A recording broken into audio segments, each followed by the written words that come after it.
pozdrav, dragi prijatelji, dobrodošli na kanal Bečka šnicla. Danas imam jednu, uslovno rečeno, ekskluzivu za sve nas. Mnogi od vas su me pitali za rad u hotelima, u kombinacijama za vizu, kako to funkcioniše, da li ima mesta u tim rezortovima, na planinama i tako dalje. I sad sa nama je danas moj drug Nikola, s kojim sam ja radio u suši baru u Beogradu. I njega ćemo da pitamo kako to funkcioniše, jer on je baš vratio danas kod mene, pa ide dalje, vraća se na svoj posao u hotelu. Nikola, reci nam nešto o sebi, reci nam o svom iskustvu radnom, ko si, šta si? Ja sam Nikola, kuvar, suši majstor, ugostitelj već, bliži se 20 godina. Ti si radio, mi smo radili zajedno u suši baru kod jednog našeg prijatelja na Vračaru. Tako je, radili smo u Fajnu, tamo smo se upoznali. Ja sam nastavio da živim neku drugu priču, a on je čovek se usavršavao i u toj priči je jako dugo godina. Prošao sam kroz Beograd, Crnu Goru, Hrvatsku, Sloveniju. I evo sad sam u Austriji. Surve, subscribe-uj se na kanal Bečka šnicla. Dobro, otprilike, znači dali smo ljudima neku sliku ko si, šta si, a reci nam kako si došao do Austrije, zato što, eto, kažem, mnogi moji prijatelji sa YouTube-a me pitaju kako da dođu, ne znaju kako to funkcioniše, kako ti je pala ideja na pamet i kako si našao gde da se obratiš. Ovako, imate aplikaciju Gronda, za koju iz nekog razloga malo ljudi zna. To je jedna od najcenjenijih aplikacija kuvarskih generalno u svetu, verovatno. I već duže vreme ja na toj aplikaciji tražim. No, ovo je bilo potpuno neplanirano, našao sam to što sam tražio slučajno i upao sam u hotel gde su tražili čoveka za japansku kuhinju.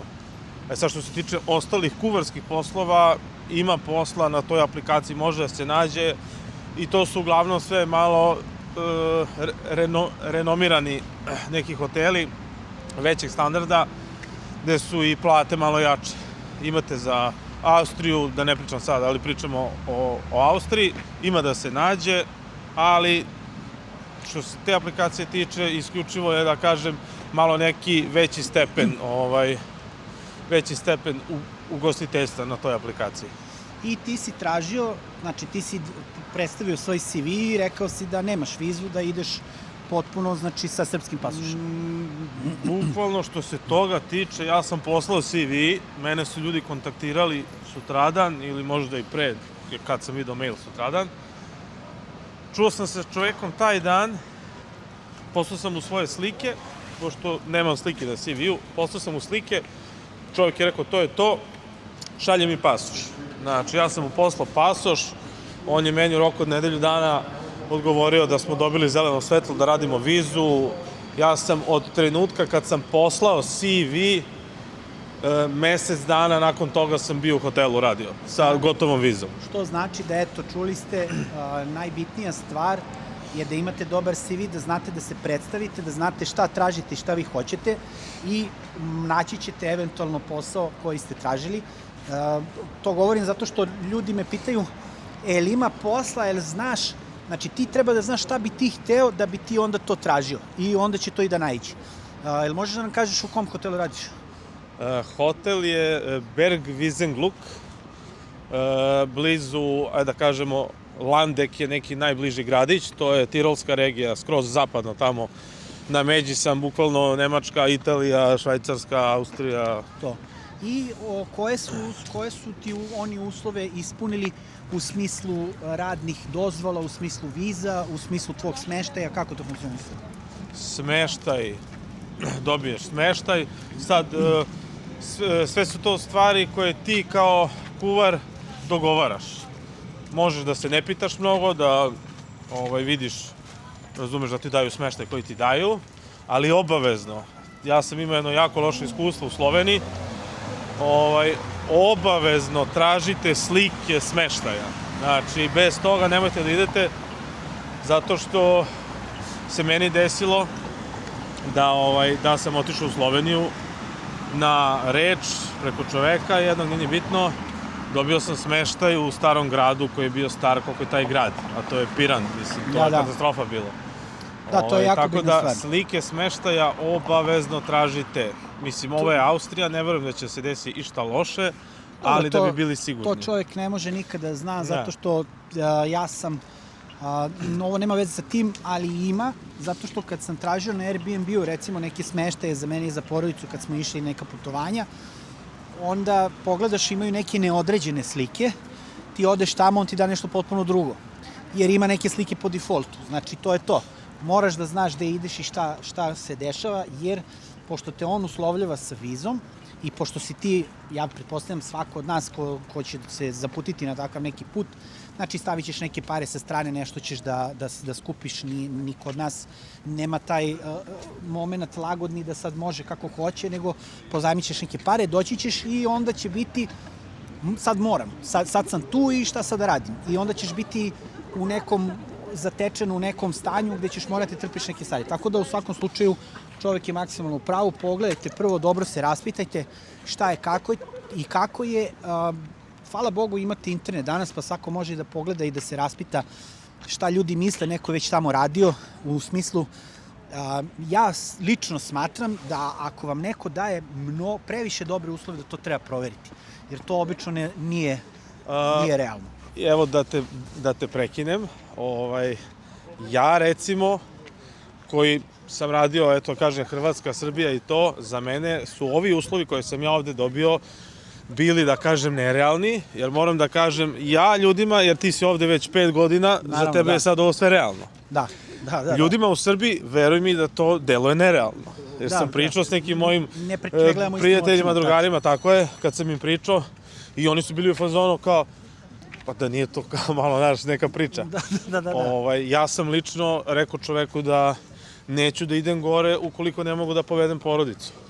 On je meni čovek, bez da mi je najavio, najavio mi je sobu. Znači, imaću svoju sobu, imaću svoje kupatilo u svojoj sobi, ostalo je zajedničko. Međutim, ja kad sam došao, on je meni čovek dao stan od 60 kvadrata. Fantastično. Dvosoban stan od 60 kvadrata, jer je teo da mi ispoštuje maksimalno, ja sam ispoštovao njega i to je, tako da kažem, eto, krenulo. Ja sada idem na drugu sezonu, ali šta ću da vam kažem? Stvari koje će možda vama da deluju nerealne su zapravo njima ovde dobar dan. Samo su naši poslodavci, naša situacija u zemlji takva kakva je, da je nama ovo sve nerealno. Kao na primjer. To sam teo da kažem. Kao na primjer. Šta je tebe tu oduševilo, što je tebi izgledalo da možda nije baš realno, a u stvari je normalno ovde u Austriji? Mislim, ja znam, ali da čujemo od tebe. Nije mi bilo realno da ću da dobijem stan od 60 kvadrata, recimo. Razumeš? I dobio si na kraju, kako si meni rekao, kad je bila isplata, sve je bilo uračunato i od 14. plate. Ma da. Znači, ljudi ovde, za razliku od... Mislim, svi znamo tu priču, svi koji smo radili negde, bilo šta, znate kako u Srbiji, to smo nas dvojice komentarisali, znači moraš da moliš otprilike u pola slučajeva za svoje pare, kao da si kriv što si ih zaradio, mislim. Ovde te ljudi isplate do zadnjeg centa i isto kao što smo Nikola i ja juče smo baš o tome pričali, ne radi se tu da su oni dobri ljudi, nego se radi da je država stabilna i ti ne smeš da praviš stvari koje će da te zakopaju. Znači, ako je neko ima svoja prava, ta prava moraju da se ispoštuju. I to je cela poenta. Tako je, znači ovde apsolutno čovek može da se osloni na zakon, jer je ovde totalna suprotnost od naše zemlje. Ovde se radi sve po zakonu i ovde se oni mnogo plaše zakona. Ja sam imao situaciju da sam uzeo neke dane da odem kući na par dana, pa sam se vratio i jednu nedelju radio bez slobodnog dana. Oni čak ni to nisu smeli da stave u raspored koji ide tamo u neku dokumentaciju da sam ja radio bez slobodnog dana. Nisu smeli ni da napišu da sam radio sa jednim slobodnim danom. Nego su morali da stave da sam imao 2 dana slobodno. Znači, sve mora bude po propisu. Tako je, znači, isto još jedna stvar, nisu sezone ovde 10, 12, 15 sati se radi pogibija i tako dalje.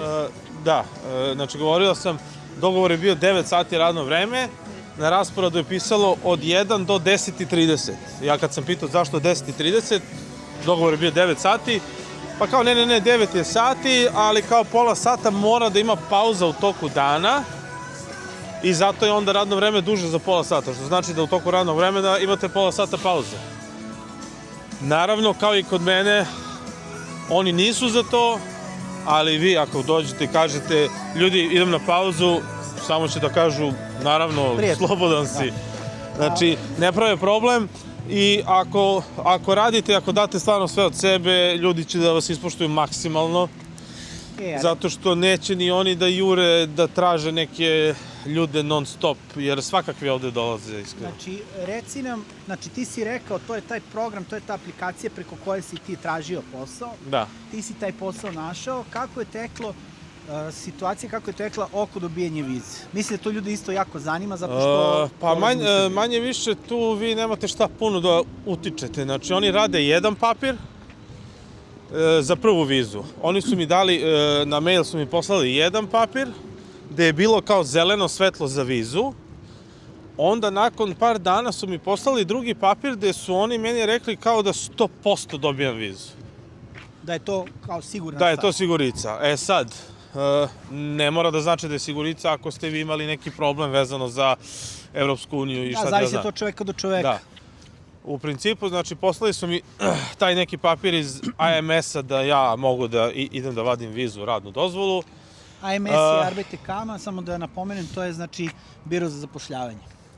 Da. I šta vam je bitno zapravo za ambasadu? Imate na sajtu, tamo sve piše, ali evo da kažemo i ovde. Znači, trebaju vam 2 slike kao za pasoš. Trebate da popunite taj neki formular koji je neophodan za dobijanje vize. Treba vam kopija pasoša. Treba vam... treba vam da vam pošalju na mail obavezno papir gde vam garantuju za smeštaj. Da, morate To je imati jako smeštaj, obavezno. ne možeš da ideš, a da ne znaš gde ćeš biti. Tako Jer je, oni bukvalno- moraju napred da imaju Da. gde ćete vi biti smešteni zbog prosto zakona. Bukvalno, da, zato što Da moj budu otac, sigurni. kad je meni dolazio otac da mi čuva dete za letnji raspust, pitali su ga na granici gde ćete biti. Znači, to je najbitnija stvar. Dobro. Dobro, to si nam objasnio i sad viza je na koliko? Pa vizu dobijate u odnosu na to koliko vi njima trebate. Meni je prva viza bila, to su me recimo uradili u ambasadi, jer ja sam prvu vizu sam odradio 2 meseca i 20 dana. Oni su meni dali vizu od trenutka kad sam dobio pasoš, jer nisam znao da viza koja ide na preko 3 meseca košta 200 evra, a viza koja je manje od 3 meseca košta znatno manje, manje od 100.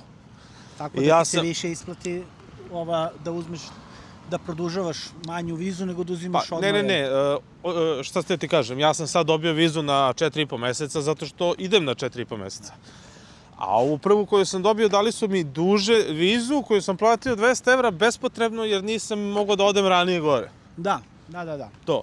Tako da vi možete tamo kad predajete za vizu, kad predajete pasoš, ako će da vam daju pasoš u roku od 3 dana, pošto se to uglavnom dobija u roku od 3-4 dana, oni vama automatski lupe pečat da vama viza važi od dana kada su vam dali pasoš nazad sa vizom.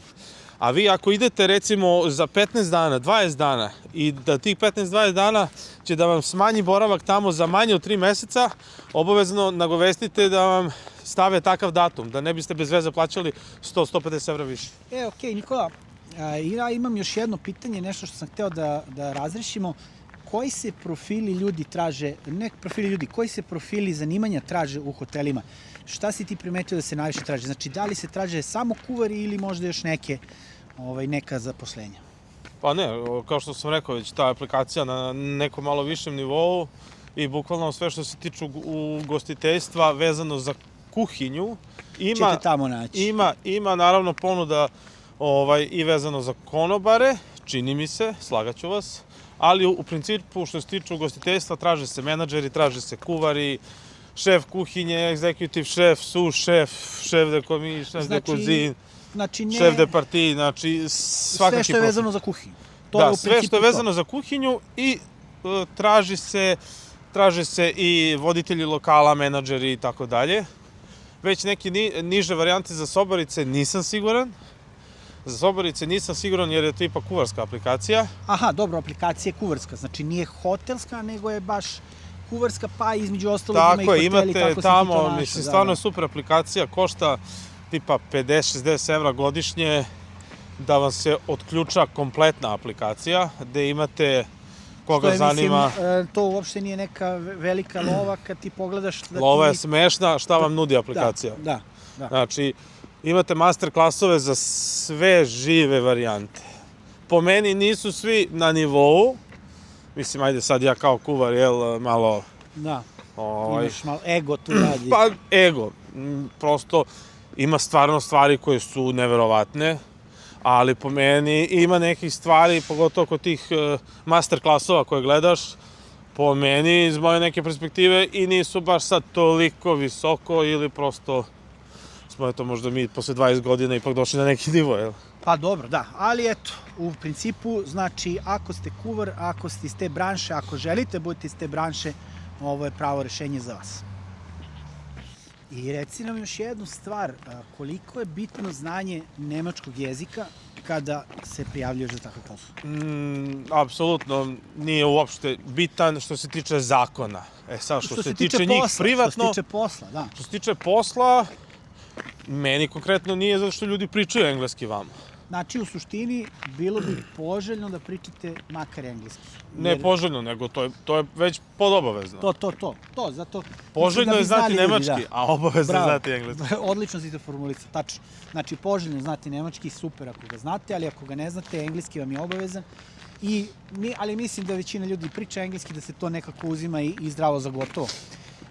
Tako da, dobro, Nikola, hvala ti u svakom slučaju. Evo, ovo su ljudi informacije iz prve ruke, jer smo već imali ovu temu, ali ja nikad nisam bio u hotelu, ja te stvari nisam radio.